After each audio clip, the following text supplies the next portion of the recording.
Ya, halo semuanya, saya Matthew Diamonda, Posma Kusaulia. Saya dari kelas 2504 dari kelompok 9, di mana kami meriset untuk SDGs, Sustainable Development Goals, dan di sini kami memilih SDG 8, di mana itu lebih ke pekerjaan dan ekonomi inklusif. Di sini sebelumnya saya ada melakukan wawancara dengan beberapa narasumber, tetapi untuk masing-masing dari kelompok kami hanya bisa menyediakan 2 orang saja. Pertama, dari kelompok 9 ini ada Muhammad Gerel, lalu ada Abiyu Sadid, ada Ervan Fahmi, Muhammad Kadafi, dan saya Matthew Diamonda. Semua ini adalah kelompok saya, dan masing-masing dari kami juga sudah membagi tugas dengan baik. Saya lanjutkan.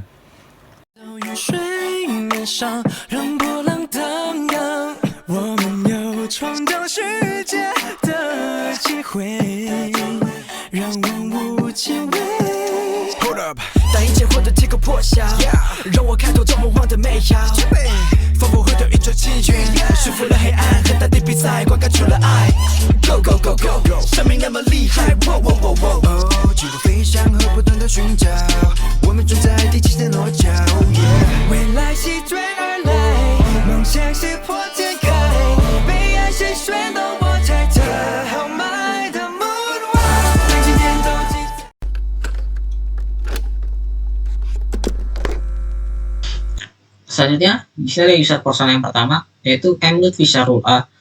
Pendidikan formal terakhirnya yaitu SMA, dengan usia 28 tahun, pekerjaannya memontir mobil umum, tujuan utamanya menghidupi keluarganya, kehidupan yang stabil, atau belum kepikiran akan karir level jangka panjang, pekerjaan yang layak, masih dalam level abstrak, atau belum tergambarkan, tapi ada harapan.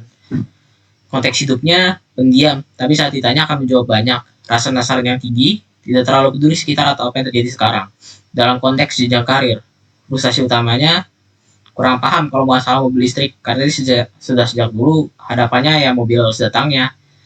Saat itu ada mobil listrik datang, tapi nggak ada yang ngerti gimana perbaikinya. Paling yang kulit-kulit doang atau yang biasa aja. Yang diinginkannya itu pelatihan mekanik mobil listrik. Empathy map. Untuk yang pertama bagian sales yang pertama adalah, udah dari dulu saya mau perbaiki mobil biasa. Kalau ngerti cara perbaikinya, kadang tuh yang muda-muda yang paham. Sekarang mitra tuh pada nyari yang bisa ngurus listrik. Yang kedua, nggak ada banyak ngobrol sih. Paling cuma minta tolong dihubungin ke atasan, ini ada yang datang minta servis listrik. Untuk bagian things, yang pertama, selama mereka pemerintah tahu kita butuhnya apa ke depannya, yang menurut saya lebih baik begitu. Adanya upskilling. Daripada kita gini-gini aja, walaupun saya pun nggak ada masalah ngurus berapa banyak mobil biasa dibanding listrik. Enak, udah terbiasa, duit cepat, muternya juga buat bengkel.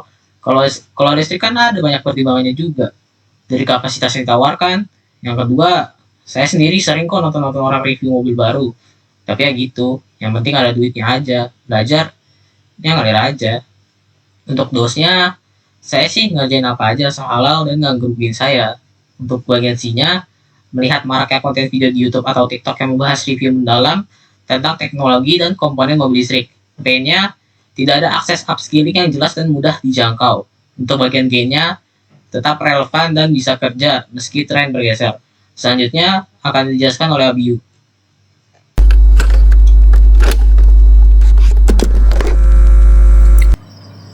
Dan selanjutnya, dalam journey map Pak Lutfi, dalam fase pertama kita bisa melihat bahwa Pak Lutfi itu tidak tertarik dan tidak peduli untuk membahas ataupun belajar tentang kendaraan listrik. Tapi dengan produksi kendaraan listrik menaik, Pak Lutfi mulai mengeluh karena kurangnya fasilitas pendidikan yang mengajarkan cara menservis kendaraan listrik. Dia merasa resah dan pasrah karena ilmu dan informasi tidak merata. Dalam fase ketiga, dia mulai sadar bahwa dia harus belajar cara menservis kendaraan-kendaraan berlistrik, tetapi dia kurang aksesibilitas dan tidak paham mau mulai di mana. Dalam fase keempat, dia berharap bahwa badan nasional maupun swasta bisa membantu di edukasi tentang kendaraan listrik. Apa yang ingin dilakukan Pak Lutfi dalam perspektif fungsional, dia ingin servis kendaraan listrik dan jaga penjualan atau servis bengkel. Secara sosial, dia ingin diakui senior dan tidak terlihat tertinggal di depan klien. Dalam segi emosional, dia ingin keluarga dia terhidupi, merasa aman, dan merasa dilibatkan sistem masyarakat.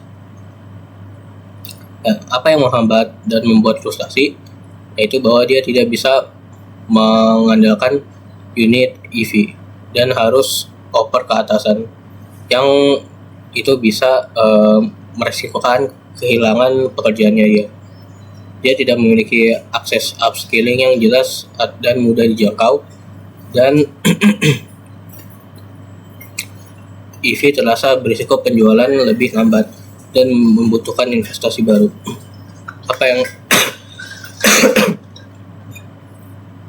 Apa harapan dan hasil ideal bagi Lutfi? Yaitu ia ingin tetap relevan dan bisa kerja meski tren bergeser. Dia menginginkan pelatihan EV yang datang ke mereka dan tidak perlu cari sendiri. Dia ingin pendapatan stabil, bahkan bisa naik karena cover lebih banyak segmen. Dalam insight kunci tersebut adalah Lutfi mempunyai harapan ingin adanya inisiatif dari mitra maupun untuk membantu pekerja lainnya bisa teredukasi di pasar baru. Di sini ada peluang dan solusi relevansi SDG-nya. Program pelatihan EV dasar yang diinisiasi industri baru pemerintah hadir di lingkungan BMK, bukan kelas formal yang asing. Cukup bisa handle unit masuk, bukan jadi teknisi spesialis. Sistem rujukan resmi untuk unit EV, sistem atau platform rujukan bengkel, di mana mekanik konvensional bisa forward unit EV ke mitra yang kompeten dan tetap mendapat kredit atau komisi di proses itu. Dan jaminan relevansi, bukan transformasi total. Sertifikasi atau pengakuan kompetensi EV tingkat dasar yang ringan dan terjangkau, cukup untuk menjawab klien, cukup untuk diakui mitra, cukup untuk tidak kehilangan pekerjaan. Dan di sini ada SDG 4, pendidikan berkualitas, mengadakan pelatihan inklusif yang sifatnya relevan dengan kebutuhan industri sekarang, terutama di dunia EV. SDG 9, inovasi dan infrastruktur, mewadahi jembatan langsung ke ekosistem EV untuk keberlangsungan bisnis yang sistematis, sehingga kebutuhan servis EV masih teratasi. Dan SDG 8, pekerjaan yang layak dan pertumbuhan ekonomi, yang ingin mendukung pertumbuhan ekonomi dan pekerjaan masing-masing mitra terkait kualitas kerja dan transparansi verifikasi.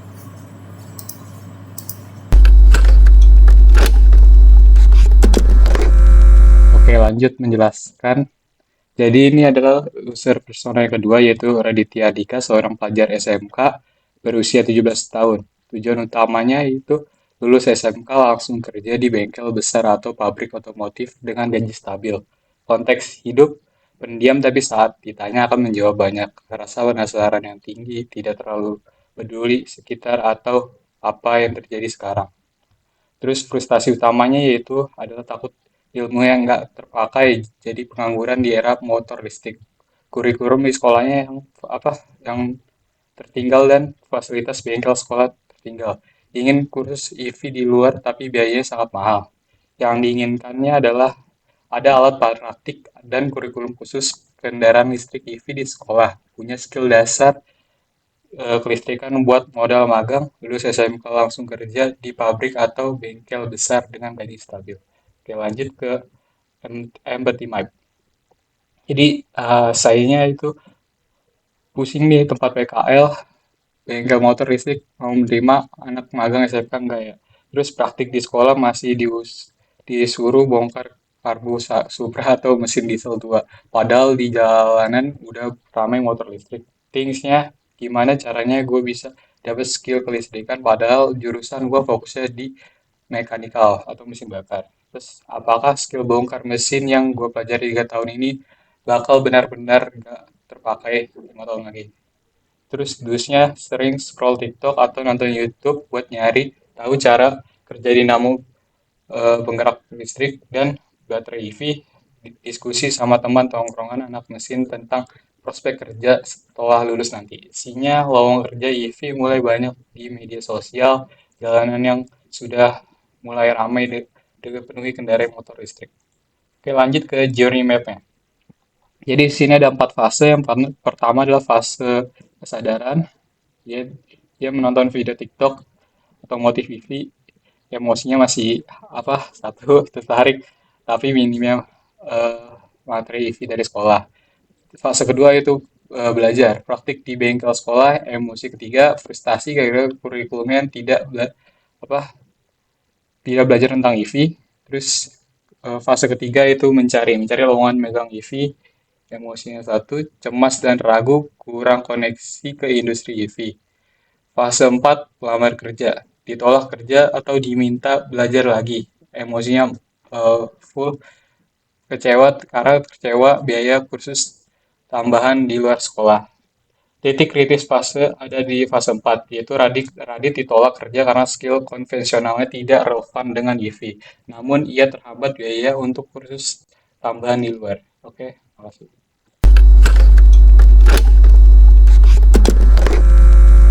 Oke, assalamualaikum warahmatullahi wabarakatuh. Nama saya Muhammad Gira Santoso dari kelas SI 2504. Jadi ada value proposition slide selanjutnya itu ada profiles. Jadi yang pertama itu ada poin customer jobs, yaitu apa yang ingin dilakukan Radit. Radit itu ingin mendapatkan yang pertama ada fungsional, yaitu mendapatkan skill EV atau green tech agar tetap bisa bekerja. Lalu dia ingin mendapatkan skill dari sosial, yaitu terlihat kompeten dan berdaya saing di era green economy. Selanjutnya ada emosional yang agar Radit itu merasa aman dan tidak tertinggal dari perkembangan industri. Selanjutnya itu ada pains, yaitu apa yang menghambat dan membuat frustasi. Yang pertama itu tidak adanya pelatihan EV yang terstruktur dan terjangkau. Lalu ada kurikulum SMK yang jauh tertinggal dari kebutuhan industri. Terus juga ada takut pekerjaan hilang atau kalah bersaing karena skillnya yang konvensional. Lalu apa sih gainsnya dari Radit ini gitu kan? Apa harapan dan hasil idealnya bagi Radit? Itu tuh yang pertama adalah mendapatkan skill kelistrikan meskipun berasal dari jurusan mekanikal atau mesin bakar. Lalu juga ada akses magang atau praktik di bengkel EV profesional. Terus ada bisa mengambil peluang pekerjaan baru di sektor energi terbarukan ya. Ada insight kunci juga yang dimana Radit ini punya antusiasme tinggi tentang belajar EV secara otodidak, namun terhambat oleh fasilitas dan juga kurikulum sekolahnya. Oke, dan untuk di slide selanjutnya itu ada peluang solusi dan referensi dengan SDG-nya ya teman-teman. Yang pertama itu ada platform upscaling green jobs ya, yang dimana itu ada kursus EV atau green tech online dan offline dengan sertifikasi yang diakui industri dan harga yang juga terjangkau. Ini sangat relevan dengan SDG 8, yaitu pekerjaan layak dan pertumbuhan ekonomi, yang dimana mendukung pekerjaan layak bagi lulusan SMK di era transisi green economy dengan meningkatkan akses skill dari teknologi EV.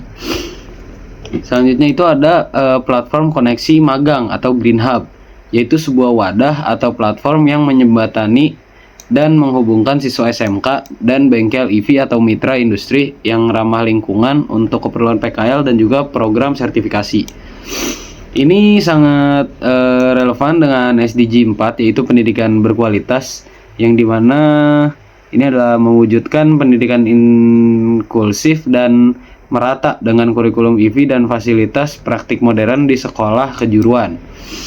Selanjutnya itu ada kurikulum SMK berbasis EV, yang dimana ini adalah kolaborasi pemerintah dan industri untuk memasukkan materi ke dalam materi kendaraan listrik ke kurikulum SMK teknik.